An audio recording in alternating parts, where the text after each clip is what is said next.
Bonjour les enfants, bonjour Julie, bonjour Pablo, bonjour Sam. Est-ce que vous êtes en forme? En forme pour retrouver une histoire de dinosaure. Oui, et je vous propose un nouveau dinosaure aujourd'hui qui s'appelle Eoraptor.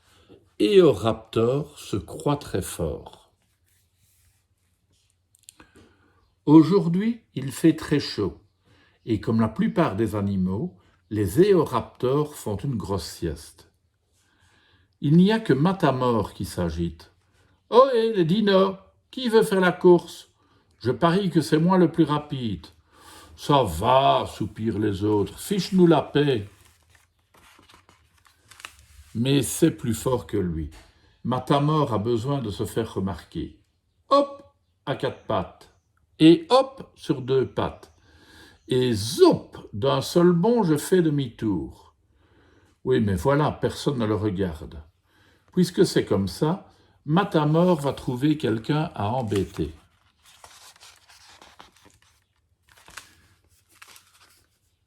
Il aperçoit Pseudocampsia, un reptile d'une autre famille que les dinosaures. Ridicule ton museau pointu et tes pattes de côté, se moque Matamor en sautillant devant lui pour l'agacer. Le reptile se redresse et fait quelques pas. Mais à quoi bon se fatiguer à courir?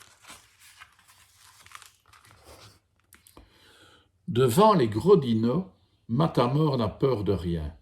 Maintenant, il se moque de Chinicodon, une drôle de petite créature recouverte de fourrure. « Hé, le poilu !» lance Léoraptor. « Tu ressembles à une crotte à pattes !» Vexé, Chinicodon tourne le dos et s'en va. Les autres regardent Matamor méchamment. Alors il se dit qu'il y est peut-être allé un peu fort. Mais impossible pour Matamor de se calmer, surtout quand il aperçoit Jacaleria, ce gros brouteur qu'il trouve un peu bêta. Hop, il s'amuse à sauter sur son dos, ce qui déclenche la fureur de sa femelle qui gronde et gratte le sol. Bon, mieux vaut filer d'ici, décide Matamor. Une fois encore, Matamor se retrouve seul. Pour se consoler, il se persuade que tout est de la faute des autres. Ils sont tous jaloux de moi, se dit-il, car je suis le plus malin, le plus agile et sûrement le plus beau. Soudain, dans le reflet de la mare, une ombre s'étend au-dessus de Matamor. C'est Herrerasaurus, avec sa gueule grande ouverte. Matamor se sent soudain tout petit. Et s'il n'était pas le champion qu'il croyait? Vite, vite, il faut fuir, pense Matamor. Voici un trou dans le sol. Chouette, sauvé! Mais à l'instant où Matamor s'engouffre à l'intérieur, niap! Herrerasaurus lui croque le bout de la queue. Aïe! Ouille!